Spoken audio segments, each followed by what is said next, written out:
Pagi Bapak Ibu, Saudara, anak-anak. Shalom. Bagaimana kabarnya? Agak bingung dengan tata ibadahnya ya. Karena ini dari tata ibadah gereja saudara kita di GPI. Nah, Bapak Ibu Saudara, ketika kita membaca daripada 2 Timotius pasal yang pertama ayat 13-14, kita harus juga memahami kondisi yang dialami oleh Timotius ketika itu yang menghadapi berbagai macam ajaran sesat yang melingkupinya. Dan juga kita tidak boleh lupa terhadap siapa yang mengirimkan surat kepada Timotius. Siapa Bapak Ibu yang mengirimkan? Bukan GPIB Petra yang ngirim ya. Yang ngirim adalah Rasul Paulus. Nah, perlu diketahui Bapak Ibu Saudara, Rasul Paulus mengirimkan suratnya ketika ia berada di dalam penjara. Itu sudah biasa, kita sudah tahu kalau Rasul Paulus berada di dalam penjara dan kebanyakan suratnya ditulis di dalam penjara. Tetapi yang lebih dramatis lagi Bapak Ibu Saudara, Rasul Paulus menulis surat ketika ia hendak dihukum mati ya. Ketika dia sudah menjelang daripada ajalnya. Nah, Bapak Ibu Saudara, yang perlu ditekankan di sini, kenapa kita harus memegang segala sesuatu yang telah kita dengar dan juga ajaran yang sehat di dalam Kristus. Kita harus memelihara harta yang indah. Harta apa yang harus kita pelihara Bapak Ibu?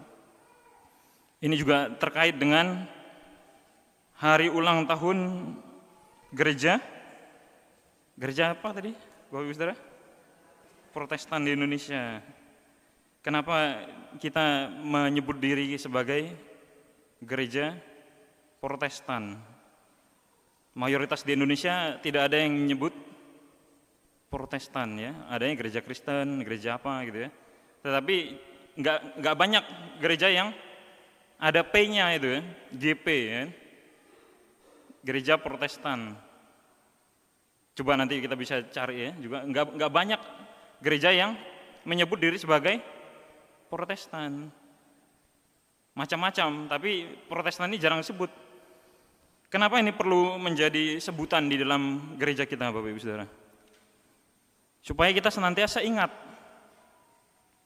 cikal bakal kenapa ada gereja Protestan itu juga. Sejak daripada perjuangan Martin Luther sampai terus sampai Calvinis, sampai lintasan sejarahnya sampai masuk ke dalam Indonesia. Untuk apa Bapak Ibu Saudara? Ya untuk memperjuangkan yang telah kita baca ini tadi Bapak Ibu Saudara. Untuk memperjuangkan apa yang Paulus perjuangkan sampai dia mati. Bayangkan Bapak Ibu Saudara, siapa yang di sini sudah menjelang ajal masih mengatakan peganglah ajaran yang benar gitu ya. Mikirin diri aja udah pusing ya. Waduh udah selesai. Kalau bisa apa yang biasanya dipikirkan orang sudah menjelang ajalnya? Kan biasa dikasih permintaan ya. Apa permintaan terakhirmu gitu ya. Ini permintaan terakhirnya Paulus apa Bapak Ibu Saudara? Untuk supaya Timotius menjaga ajaran yang sehat, ajaran yang benar, bahwa yang diperjuangkan oleh Paulus ternyata bukan dirinya sendiri, tetapi Kristus, semangat Injilinya ya. Apa Injili itu? Supaya berita tentang kerajaan Allah tetap lanjut terus gitu ya. Termasuk juga nanti sampai akhirnya munculnya gerakan Protestantisme. Ketika di dalam lintasan sejarah kita mengenal namanya Martin Luther ya, Bapak Ibu Saudara. Kenapa Martin Luther melakukan protes? Ya, makanya disebut Protestan. Ya.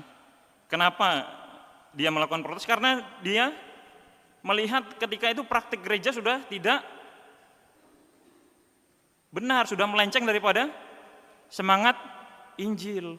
Ketika gereja sudah mulai menghalalkan segala cara untuk mencari dukungan dana ya, supaya dia bisa membangun gereja yang besar ketika itu ya.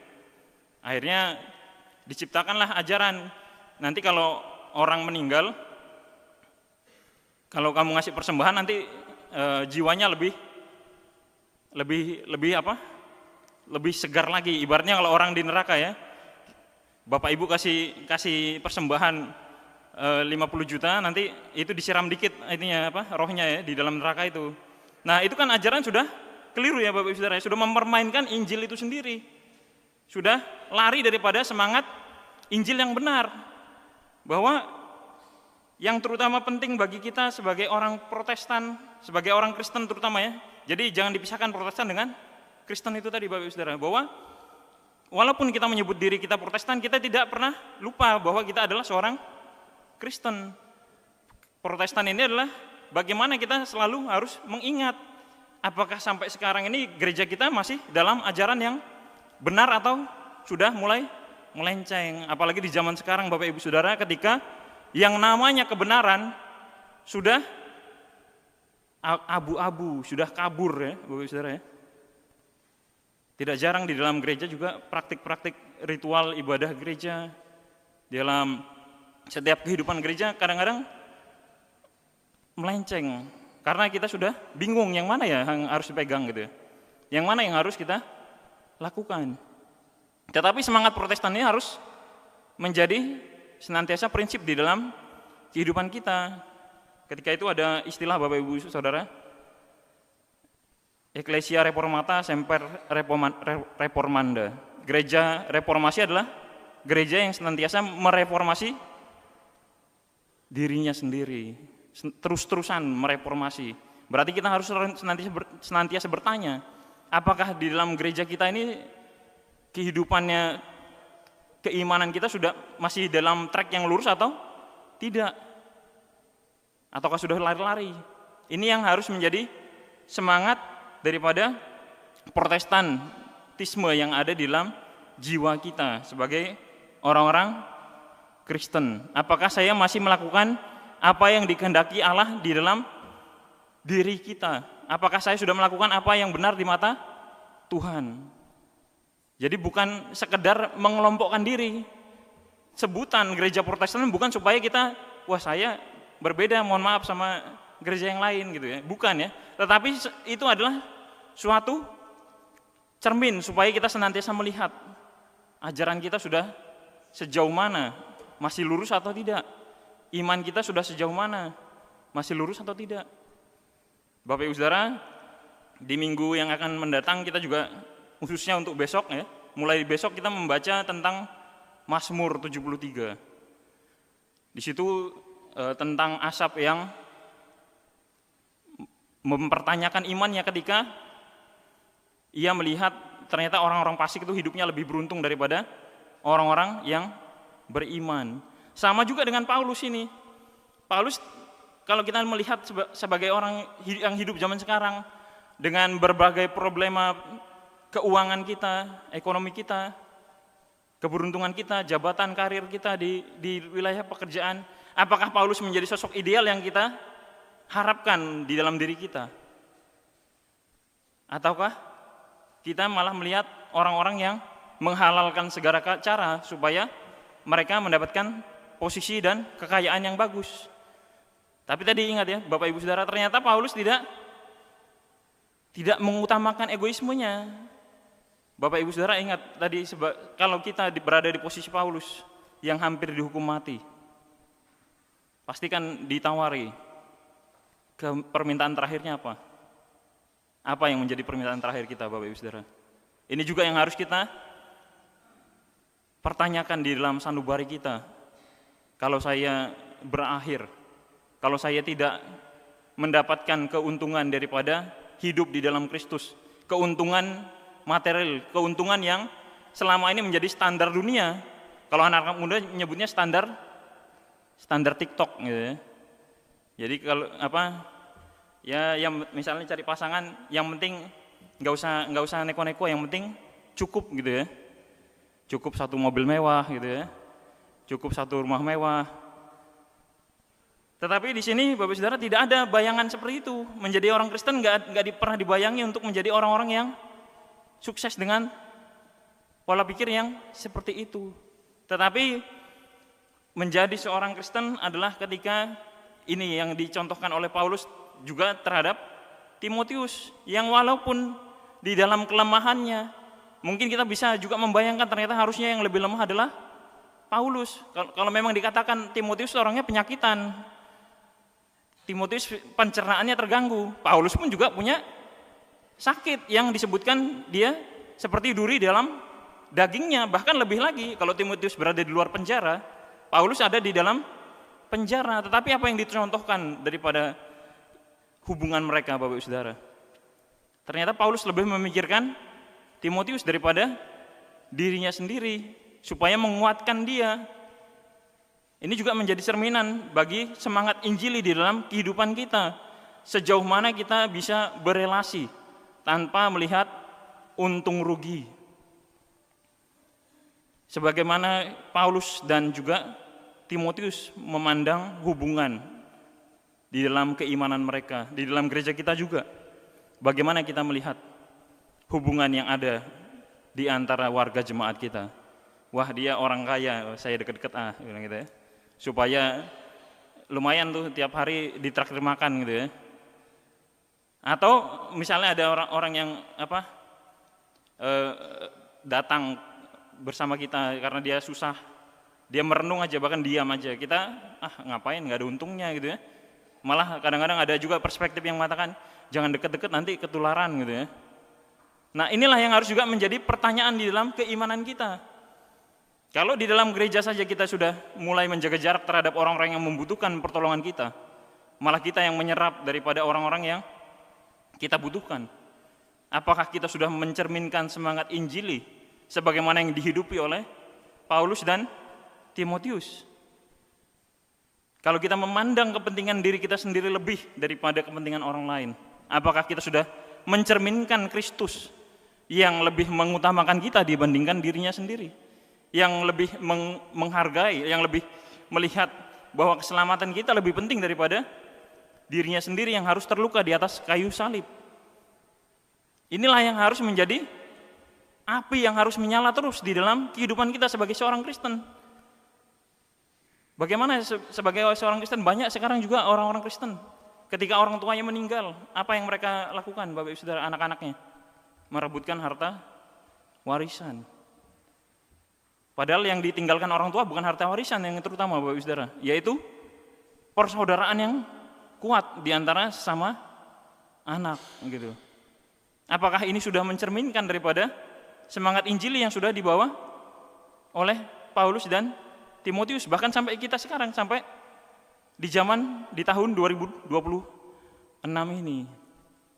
Di dalam rumah tangga juga, ketika suami istri mengalami kelemahan, suami mengalami kebangkrutan, suami mengalami kelemahan fisik yang begitu luar biasa sampai tidak bisa bergerak dari kasurnya, atau demikian juga istri yang tidak bisa bergerak dari kasurnya, yang setiap hari harus dirawat, pasti muncul pertanyaan.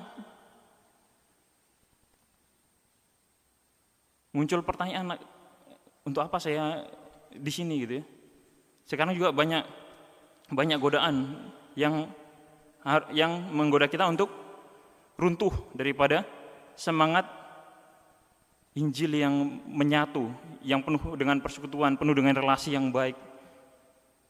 Ketika orang harus melihat tadi ya, standar TikTok, standar kehidupan yang terlalu dibuat-buat itu.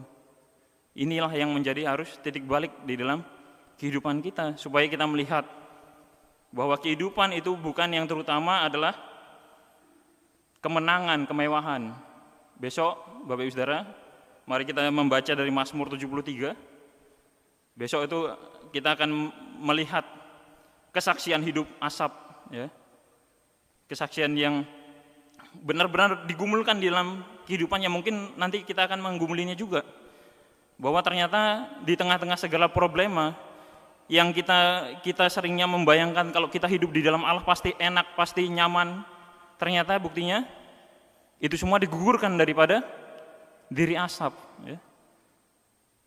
Sampai akhirnya Tuhan itu, dia membuat pengakuan, Tuhan itu gunung batuku dan bagianku. Nah, ini juga yang menjadi pegangan daripada Paulus dan Timotius di tengah segala kelemahan mereka, di tengah segala kesusahan hidup mereka. Tuhan itu adalah bagianku. Tuhan adalah warisan daripada mereka. Di atas segala sesuatu yang selama ini dianggap oleh dunia sebagai fondasi kehidupan yang kuat. Tetapi kita hidup bukan sekedar untuk mencari kesukaan kita saja, Bapak Ibu Saudara. Bukan supaya kita hidup tertawa-tertawa saja.